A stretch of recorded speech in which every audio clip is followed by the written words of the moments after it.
मैंने लिखा है कि parasite are living organism, parasite वे लिविंग ऑर्गेनिज्म होंगे। तो उसमें मैंने आपको एक्सप्लेन किया है कि माइक्रोबायोलॉजी जो है, माइक्रोबायोलॉजी में 5 सब्जेक्ट इंक्लूडेड होते हैं। Microbiology it is the study of the micro organism which have 5 subjects.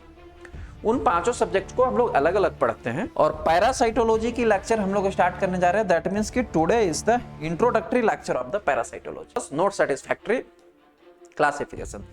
That's why 3 और किंगडम बना दिया गया, जिनमें कि Monera kingdom, protista kingdom and fungi kingdom. Monera kingdom में वो सारे जैसे कि एनिमल, ह्यूमंस, सब के सब जिनमें बहुत सारे सेल्स प्रेजेंट है, वो यूकैरियोट्स हैं, यानी उनके सेल्स के ऑर्गेनेल्स वगैरह भी प्रेजेंट होते हैं। तो जो दूसरा पैरासाइट होता है सर, हेलो एवरीवन, आप देख रहे हैं rank plus the learning app और मैं हूं चंदन सर। डियर ऑल स्टूडेंट, आज हम लोग माइक्रोबायोलॉजी का पार्ट पढ़ने जा रहे हैं और माइक्रोबायोलॉजी में आज हम लोग जो पढ़ने जा रहे हैं सब्जेक्ट, वो पढ़ने जा रहे हैं पैरासाइटोलॉजी। यदि आपने माइक्रोबायोलॉजी का इंट्रोडक्टरी लेक्चर मेरा देखा होगा तो उसमें मैंने आपको एक्सप्लेन किया है कि माइक्रोबायोलॉजी जो है, माइक्रोबायोलॉजी में 5 सब्जेक्ट इंक्लूडेड होते हैं। Bacteriology, virology, parasitology, immunology and mycology. There are the composition of the 5 subject and made up the microbiology. Microbiology it is the study of the microorganism which have 5 subjects. उन 5 subject को हम लोग अलग अलग पढ़ते हैं। आज जो हम लोग स्टार्ट करने जा रहे हैं वो पैरासाइटोलॉजी की लेक्चर स्टार्ट करने जा रहे हैं।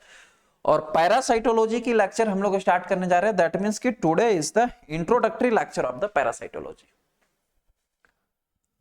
पैरासाइटोलॉजी के कुछ इंपॉर्टेंट फीचर्स, कुछ इंपॉर्टेंट टर्म्स, कुछ इससे रिलेटेड बातें जो हर एक पैरासाइट को पढ़ाऊंगा तो उसमें यूज होगा। देखिए, लेट्स सी वन थिंग, आपको पैरासाइटोलॉजी यदि टफ लगता होगा आज से पहले, तो आज का अगर लेक्चर पढ़ना स्टार्ट करेंगे पैरासाइटोलॉजी, तो आई बिलीव दैट कि आपको पैरासाइटोलॉजी इजी होने वाला है।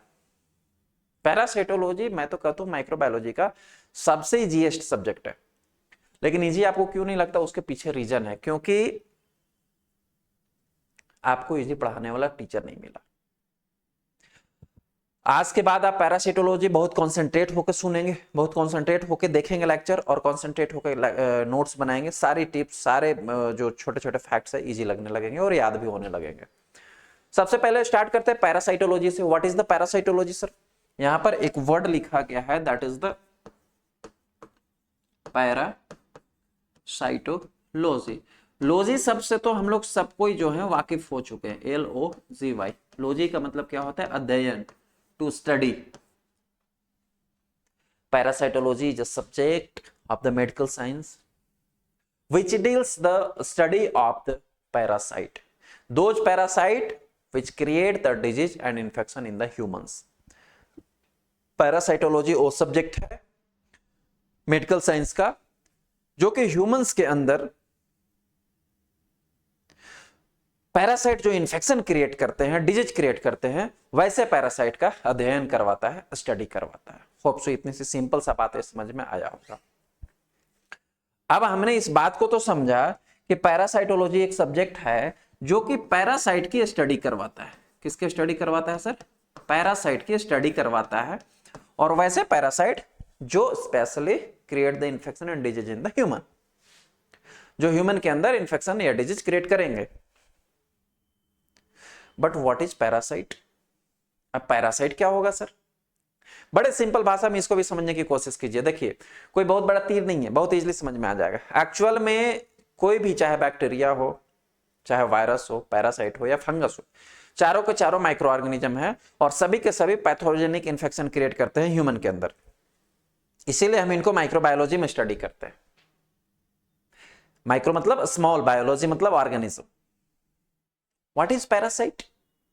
Parasites are the living organism which depends on the host for its survives and it derives nutrition from the host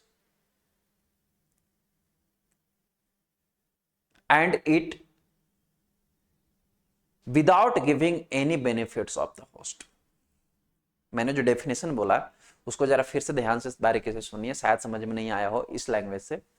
मैंने क्या बोला कि parasite are the living organism which depend which depends on the living host for its survive। इस sentence को लिखता हूं। Parasite क्या है, लिखने से ज्यादा बेटर समझ में आएगा और एक एक चीज समझाते हुए चलूंगा। Parasites are living organisms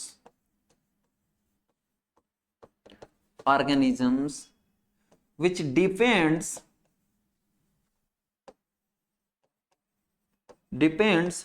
on the living host depends on the living host for its survive।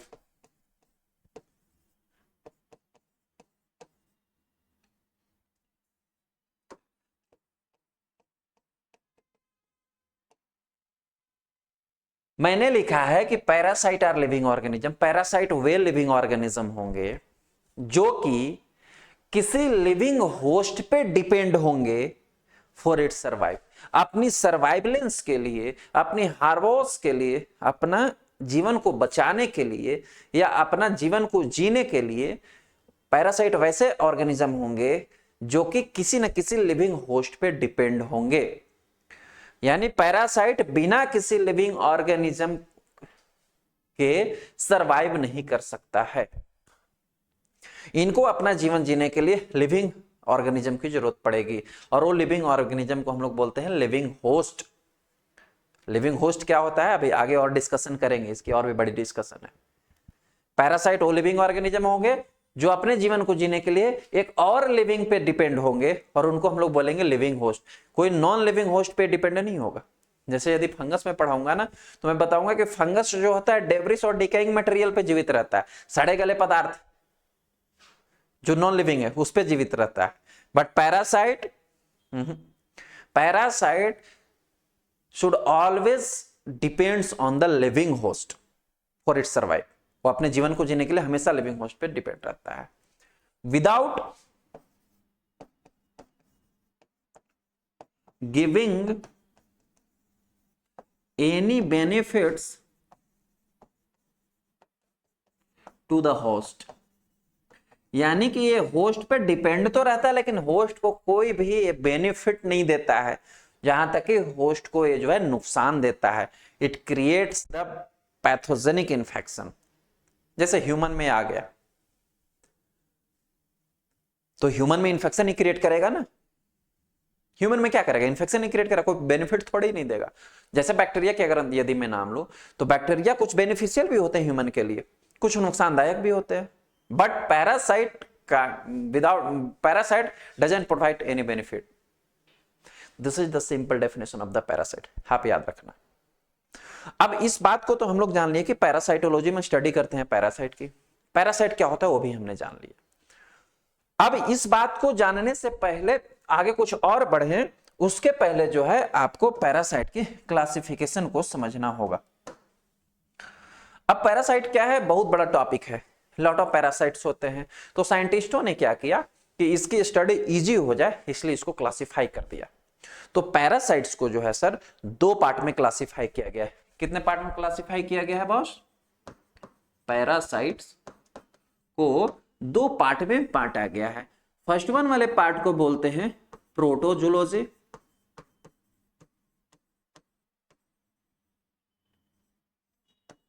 And second one वाले पार्ट को बोलते हैं हेलमिंथोलॉजी। दैट मीन्स व्हाट, प्रोटोजोआ की स्टडी को हम लोग बोलेंगे प्रोटोजोलॉजी एंड हेलमिंथ की स्टडी को हम लोग बोलेंगे हेलमिंथोलॉजी। अब यहां पे थोड़ा सा रोकूंगा, अभी और थोड़ा डिटेल एक्सप्लेनेशन होने वाली है। पैरासाइट्स को, पैरासाइटोलॉजी को ऐसा बोल सकते हो कि दो पार्ट में बांटा गया, protozoology and helminthology. As a same way parasites को दो पार्ट में बांटा गया, प्रोटोजोआ एंड हेलमिंथ। प्रोटोजोआ की स्टडी को प्रोटोजोलॉजी, हेलमिंथ की स्टडी को हेलमिंथोलॉजी बोलते हैं। थोड़ा सा इसको रोकते हैं फिर आएंगे इस पे। अब एक चीज नया बताने जा रहा हूं। नया क्या है, वो मेडिकल की चीजें हैं, आपने 11th 12th में पढ़ी होंगी। इंटायर ऑफ इस कम्युनिटी को जितने लिविंग रहते हैं उनको डिवाइड करने के लिए 5 किंगडम बनाया गया। जितने सारे भी लिविंग इस एंटायर ऑफ यूनिवर्स में हैं, या कह सकते हैं प्लैनेट पे, प्लैनेट की बात करें, यूनिवर्स में तो लिविंग नहीं है, इस प्लैनेट पे ही है, होंगे भी तो हमें उनकी जानकारी नहीं है। इस प्लैनेट की जितने भी लिविंग है उनको क्लासिफाई करने के लिए, सेटिस्फैक्टरी क्लासिफिकेशन देने के लिए 5 प्रकार के किंगडम बनाया गया है। सर क्या बनाया गया है? किंगडम। ऐसा नाम आपने सुना होगा 11th-12th में, आपने से कोई नीट का प्रिपरेशन करा होगा तो ज्यादा सुना होगा, हालांकि 11th-12th में जो बायोलॉजी पढ़ा होगा वो भी सुना होगा। इवन इनफैक्ट अब तो 9th में भी पढ़ने के लिए हो गया सीबीएसई में। कितने किंगडम बनाए गए? 5 किंगडम। किंगडम मतलब होता है साम्राज्य, क्योंकि लिविंग की कैटेगरी को डिसाइड करना इतना इजी नहीं था। सबसे शुरू में जो था वो तो 2 किंगडम बनाए गए थे, लेकिन वो दोनों किंगडम जो थे वो सेटिस्फैक्टरी नहीं दे रहे थे डेफिनेशन, तो फिर उनको 3 किंगडम और बढ़ाया गया, 5 किंगडम बनाया गया। कौन कौन से वो 5 किंगडम जरा याद रखना, ये भी इंपॉर्टेंट है सर। कौन कौन सा है? मोनेरा, किंगडम ऑफ मोनेरा जिसको बोलते हैं, मोनेरा किंगडम। सेकेंड वन जो है वो है प्रोटिस्टा किंगडम। थर्ड वन जो है वो है फंगाई किंगडम। फोर्थ वन जो है वो है Plantae kingdom.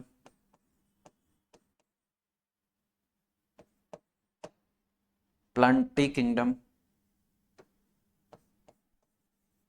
And fifth one जो है Animalia kingdom.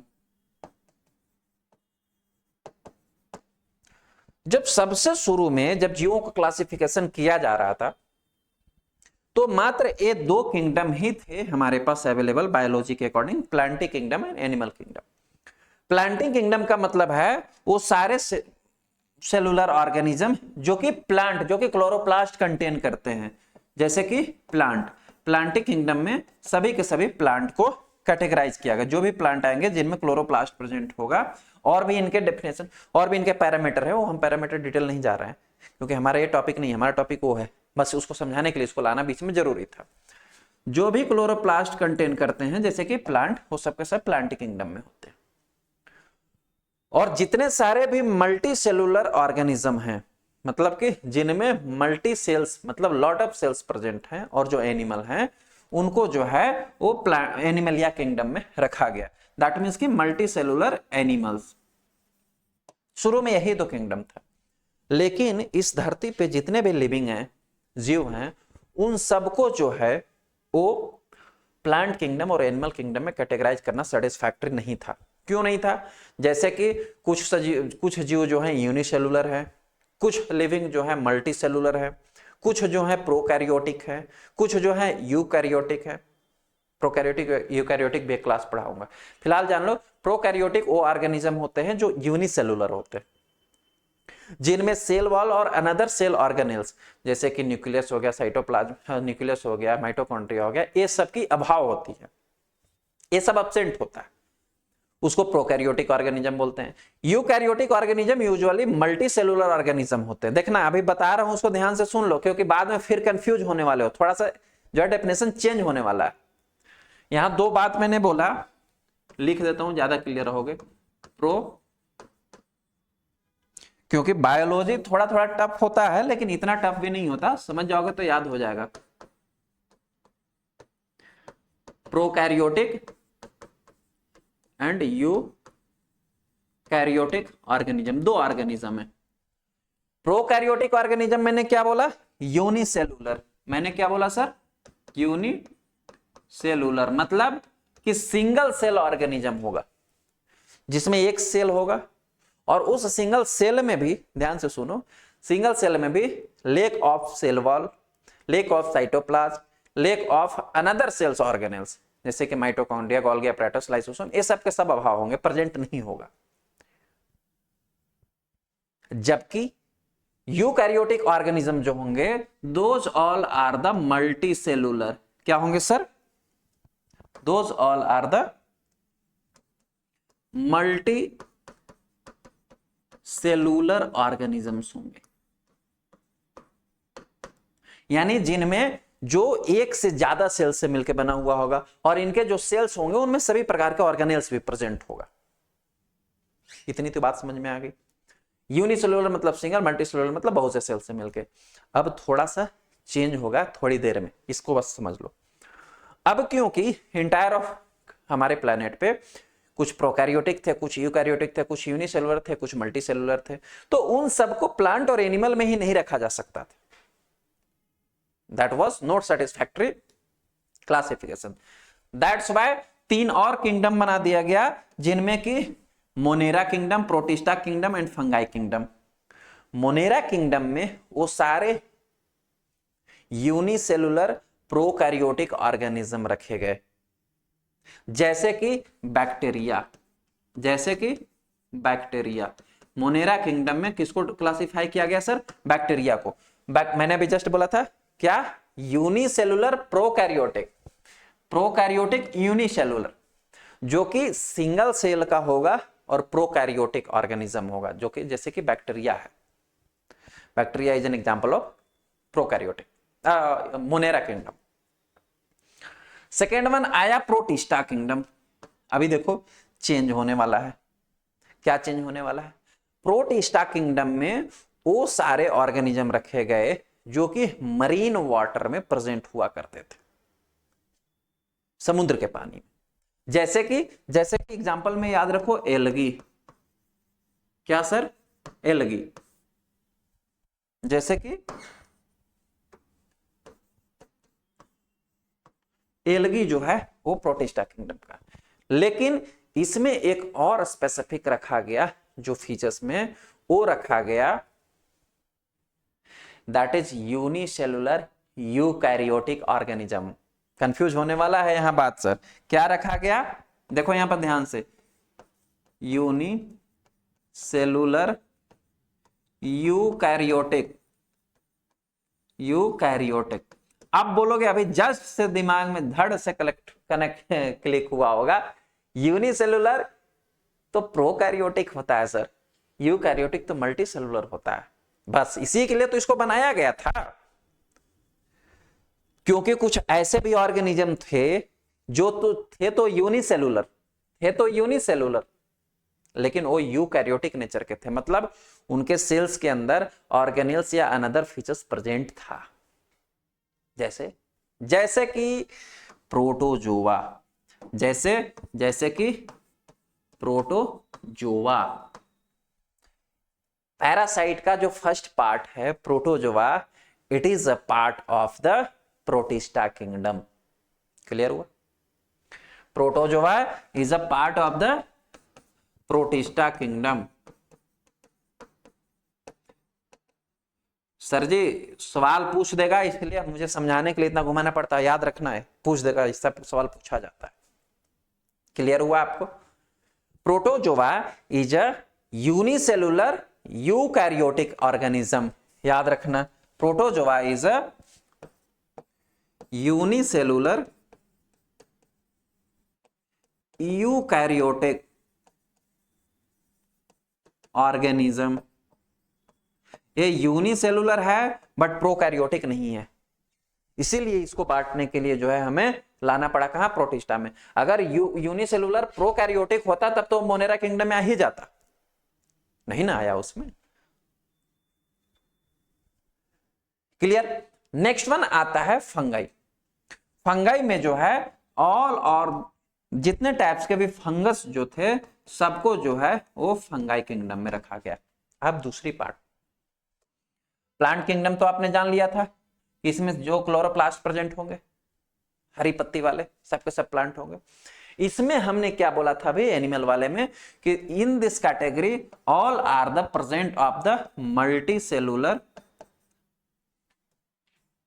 Present the multi cellular eukaryotic organism, जैसे कि एनिमल, ह्यूमन, सबके सब जिनमें बहुत सारे सेल्स प्रेजेंट है वो यूकैरियोट्स हैं, यानी उनके सेल्स के ऑर्गेनेल्स वगैरह भी प्रेजेंट होते हैं। तो जो दूसरा पैरासाइट होता है सर, जो हेलमिंथ होता है, वो बड़े पढ़ाऊंगा जब उसमें बताऊंगा ना आगे, हेलमिंथ पढ़िएगा आप, बड़े बड़े 10-10 मीटर के हेलमिंथ होते हैं, इतने बड़े बड़े हेलमिंथ होते हैं। जो मल्टी सेलुलर होता है, हेलमिंथ क्या होता है sir? Helminths are the multicellular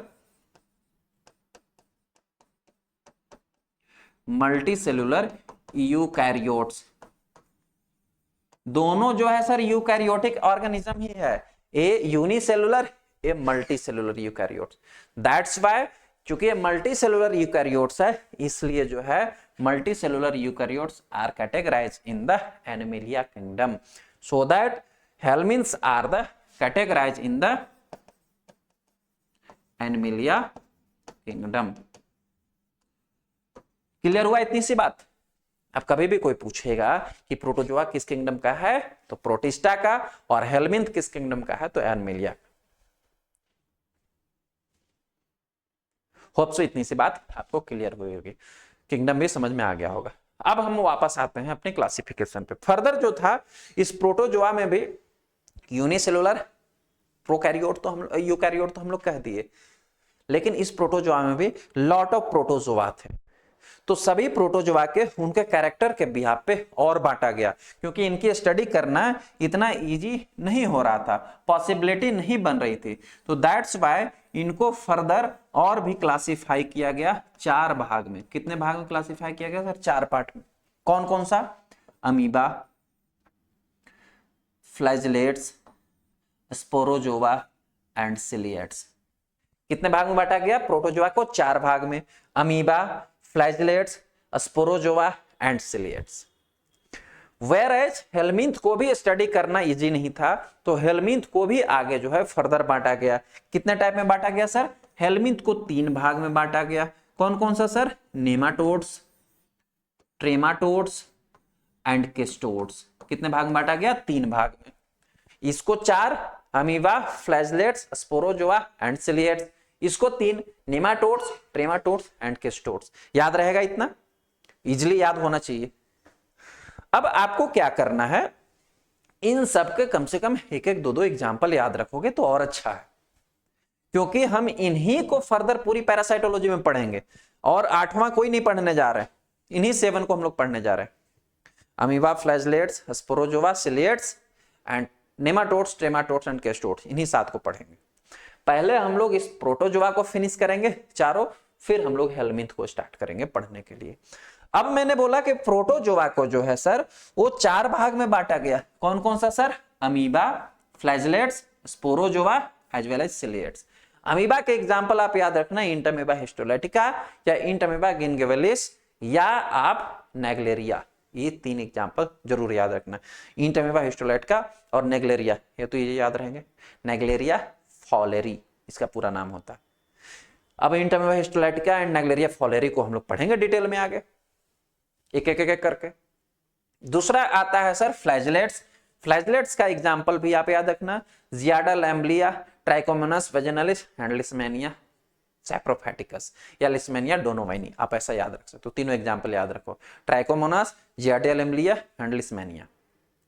इनको भी हम लोग एक करके पढ़ेंगे आगे, सबको पढ़ेंगे, छोड़ेंगे किसी को नहीं। नेक्स्ट वन आता है स्पोरोजोआ। स्पोरोजोआ में ज्यादा अगर याद नहीं भी रहे तो एक एग्जांपल जरूर याद रखना, प्लाज्मोडियम, यानी कि मलेरिया जो है वो स्पोरोजोआ का एग्जांपल है। दैट इज प्लाज्मोडियम वाइवेक्स और फैल्सिफेरम, दोनों चारों वेरिएंट ऐसे याद रखते हो, लेकिन 2 हमारे यहाँ इंपॉर्टेंट है, PV and PF. Then Babesia and Toxoplasma gondii, इनके एग्जांपल याद रखना। एंड सिलिएट्स में एक एग्जांपल, एक ही हमें पढ़ना है सिलिएट्स में, दैट इज द बैलेंटिडियम कोलाई। तो बैलेंटिडियम कोलाई याद रखना। ये एग्जांपल हो गए आपको प्रोटोजोआ के, ये एग्जांपल हो गए आपको यूनिसेलुलर यूकैरियोट्स के। प्रोटोजोआ समझ में आ गया चारों। नेक्स्ट वन आता है हेल्मिंथ। हेल्मिंथ को मैंने बोला 3 भाग में, ट्रेमाटोड्स, केस्टोड्स एंड नेमाटोड्स। इन तीनों को भी एक 2-2 एग्जांपल याद रखना। ट्रेमाटोड्स के फैस्क्यूला सैप्रोफैटिकस एंड एस्किस्टोसोमा सैप्रोफैटिकस। सैप्रोफैटिकस नहीं भी याद रखेगा तो इतना याद रखो, फैस्क्यूला एंड एस्किस्टोसोमा। बाद में पढ़ाऊंगा इनके डिटेल पे कि फैस्क्यूला हेपेटिका होता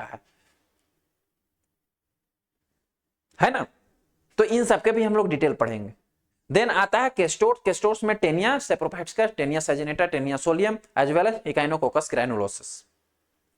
केस्टोड्स में ये तीनों राउंडवर्म, हुकवर्म और थ्रेडवर्म, इन तीनों के बारे में हम लोग डिटेल में पढ़ेंगे। राउंडवर्म, हुकवर्म, थ्रेडवर्म क्या होता है, इन सभी पैरासाइट को एक एक करके पूरी के पूरी पैरासाइटोलॉजी क्लास में हमें यही पढ़ना ही है सर।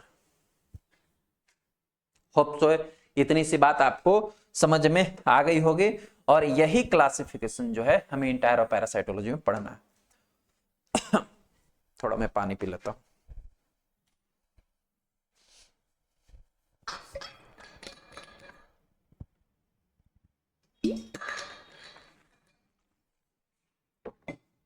चलो, क्लासिफिकेशन समझ में आ गया। अब क्लासिफिकेशन खत्म हो गया, मतलब ये नहीं कि सब कुछ पैरासाइटोलॉजी में खत्म हो गया। अब आता है पैरासाइटोलॉजी की टाइप्स। एक्चुअल में क्लासिफिकेशन खत्म हो जाने के बाद भी पैरासाइटोलॉजी को जो है,